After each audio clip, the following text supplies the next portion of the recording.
अस्सलामुअलैकुम, कैसे हैं आप सब। आई होप सब ठीक होंगे, खुश होंगे और सब लोग सर्दियों के बहुत सारे मज़े ले रहे होंगे, जिसमें सर्दियों में सबसे ज़्यादा जो हलवा बनते हैं और हम सबसे ज़्यादा जो यूज़ करते हैं वो घी का करते हैं। तो आज मैं आपको अपने तरीके से फटाफट और बिल्कुल किसी बग़ैर खर्चे के और मेहनत के आपको जल्दी से घी निकालना सिखाती हूँ। ठीक है, ये आप मेरे तरीके से ट्राई करेंगे तो इंशाल्लाह ताला आपका घी भी बहुत अच्छा निकलेगा और बहुत ही फटाफट और बिना किसी झंझट के, क्योंकि घी निकालना अक्सर लोगों को बहुत झंझट का काम लगता है। तो देखिए, ये सबसे पहले मैंने जो थी फुल फैट क्रीम की मलाई इकट्ठी कर रखी थी। तकरीबन ये मेरी 15-20 दिन की मलाई है। जो मेरी छोटी फैमिली है तो मैं ये सारी चीज़ें कम ही यूज़ करती हूँ, मतलब कम ही से इकट्ठी हो पाती हैं। तो क्योंकि हमें थोड़ा सा ही होता है, मेरे बेबी के लिए चाहिए होता है घी। तो ये देखें, तकरीबन ये एक बाउल होगा, एक बाउल तकरीबन मैंने ये घी निकाला है इसमें से। तो मलाई है, मलाई को आपने क्या करना है, सिंपल सा ग्राइंडर में डाल देना है और कुछ बर्फ़ की ढेलियाँ डालनी है आपको। ठीक है, ये बर्फ़ के अगर आप क्यूब्स डालते हैं तो इससे आपका जो घी होता है वो बहुत ज़बरदस्त और दानेदार बनता है। तो ये चीज़ें आप इसमें डालिएगा। अच्छा, सिर्फ 2 चीज़ों से ही मैं इंशाल्लाह ताला आपको बहुत ज़बरदस्त सा घी निकाल के दिखाऊँगी।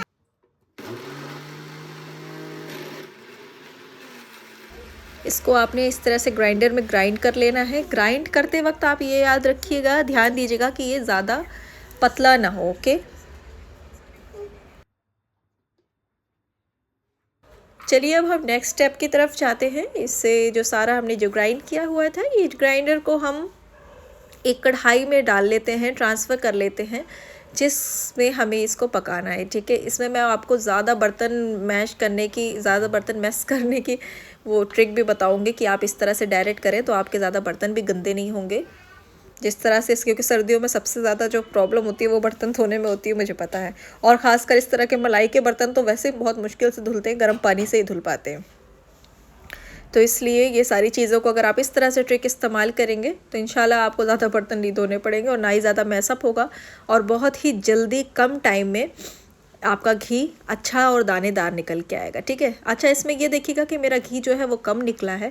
कम का मतलब ये है कि मेरी मलाई काफ़ी कम थी। ओके, तो ये देखें, इस तरह से हम इस घी को चलाते रहेंगे। अच्छा, इसका ध्यान रखिएगा, इस टाइम शुरू में जो आपने चलाना है ना इसे, तो आप ये ध्यान रखिएगा कि ये उबले ना, क्योंकि शुरू में जब इसमें ज़्यादा मलाई होती है तो इसमें उबलने का डर होता है।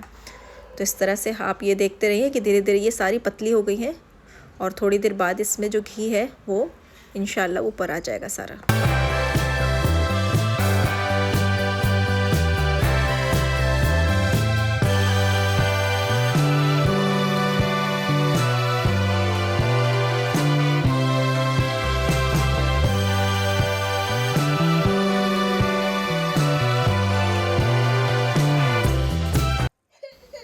तो जी लीजिए, ये 15 मिनट हो गए थे तकरीबन इसे चलते हुए और ये देखें इस तरह से ये घी धीरे धीरे करके हमारा ऊपर आने लगा। ये देखिए, बस इस स्टेप पे आपने क्या करना है, इसको थोड़ा सा नीचे से ये हिलाते रहना है कि आपका जो घी है वो कढ़ाई में ना लगे। ठीक है, इस बात का ख्याल रखिएगा और जले ना। अगर आप इस तरह से इसे हिलाते रहेंगे स्पून की मदद से तो ये आपको आसानी रहेगी। और ये देखिए कितना ज़बरदस्त सा माशाल्लाह हमारा सारा घी जो है वो ऊपर आ चुका है। इसके बाद देखिए, सर्दियां हैं तो आप इसे फ़ौरन ट्रांसफ़र कर लें तो मेरे हिसाब से ज़्यादा बेहतर होगा, क्योंकि जब गर्मियां होती हैं तो हम कुछ देर रख लेते हैं ठंडा होने के लिए, लेकिन सर्दियों में मैं ये कोशिश करती हूँ कि आप इसे फ़ौरन ही निकाल लें, क्योंकि फिर जैसे ही थोड़ी देर होगी और ये जमना स्टार्ट हो जाएगा, क्योंकि इस टाइम सर्दियाँ ज़्यादा हैं। ये देखिए, इस तरह से आपने इसे एक कपड़े में छान लेना है। मैंने ये परमानेंट इसका कपड़ा बना रखा है। पहले इसको किसी बर्तन में करिएगा, उसके बाद ही आप थोड़ा सा ठंडा होने के बाद फिर आप इसे किसी शीशे के जार में ट्रांसफ़र करिएगा। इस तरह से देखिए, ये गरम गरम, अब आप लोग सोच रहे होंगे काफ़ी गरम है, तो हाँ, क्योंकि ये गरम इसलिए मैंने निकाला है क्योंकि इसको ठंडा होने पर फिर ये दोबारा से जमना शुरू हो जाता है। तो मैं कोई रिस्क नहीं लेना चाहती थी, इसलिए गरम गरम ही कर लिया। आपको पता है सर्दियों में ज़्यादा गरम भी नहीं लगता, तो चाहे तो आप थोड़ी देर रख सकते हैं। इसके बाद ये जो बचा हुआ है इसमें अगर आप थोड़ी सी रवा और काजू बादाम डाल के आप इसकी बहुत अच्छी सी मिठाई भी बना सकते हैं। ये देखें, इस तरह से इसको मैंने शीशे के जार में ट्रांसफ़र कर लिया है और ये देखें तकरीबन 100 ग्राम तक हमारा माशाल्लाह माशाल्लाह घी तैयार हो चुका है। ये देखिए बिल्कुल कम टाइम में, जतन में और बहुत ही कम यूटेंसिल्स इस्तेमाल करके हमने ये कितना ज़बरदस्त सा घी निकाला है। और इसका जो फ़ायदे हैं वो आप सबको पता है।